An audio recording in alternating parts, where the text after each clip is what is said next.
Hey there, this is Jennifer from Word Art World.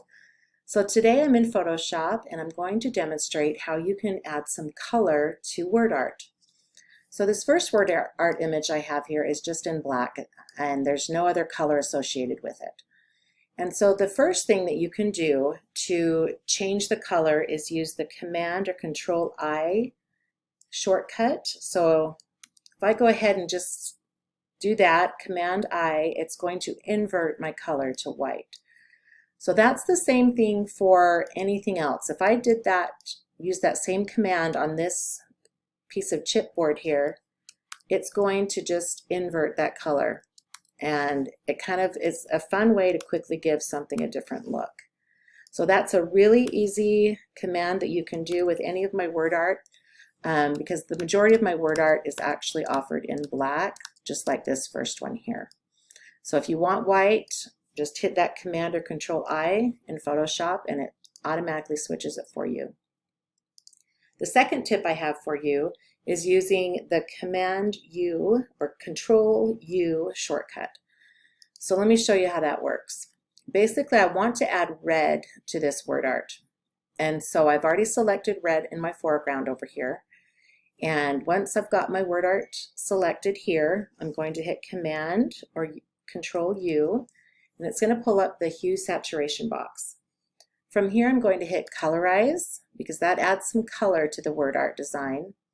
And then once I drag my saturation arrow up here and my lightness, you can see that it adds that red in. And the cool thing about this is that you can actually play around with all of these different colors here on this slider and come up with the color that you really like. And then you can play with the saturation and the lightness as well. So that's a quick way that you can just add some color to a word art design.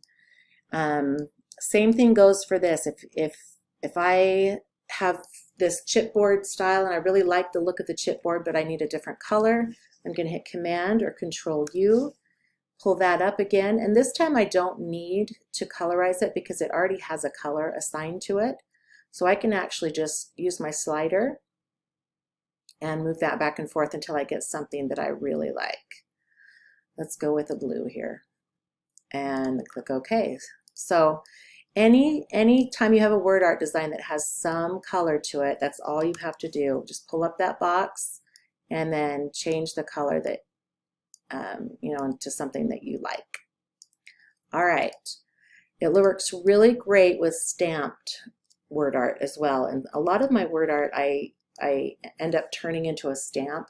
So if you want to change the color of that stamp, pull up that box and colorize it first if it's in black, and then you're just going to kind of play with that slider to get it to show up. There we go. And then you can pick the color that you like. This one right here is an example of some word art that's in kind of a cardstock look. Let me show you a background here that might help.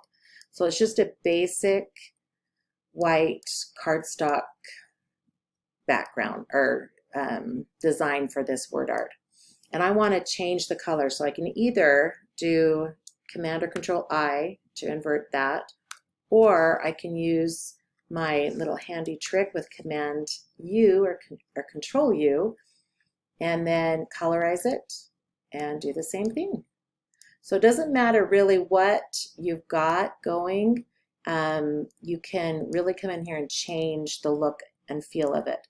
So this one already has a lot of texture in the word art, and so it's just changing kind of that top, the speckled kind of textured part of the word art, which is kind of a fun look there. So you can kind of see it. Well, you can kind of see it there a little bit. So that's kind of a fun way that you can add some different colors and a different look to the word art. So I hope that helps. Please check out my other tutorials and we'll talk to you later. Bye.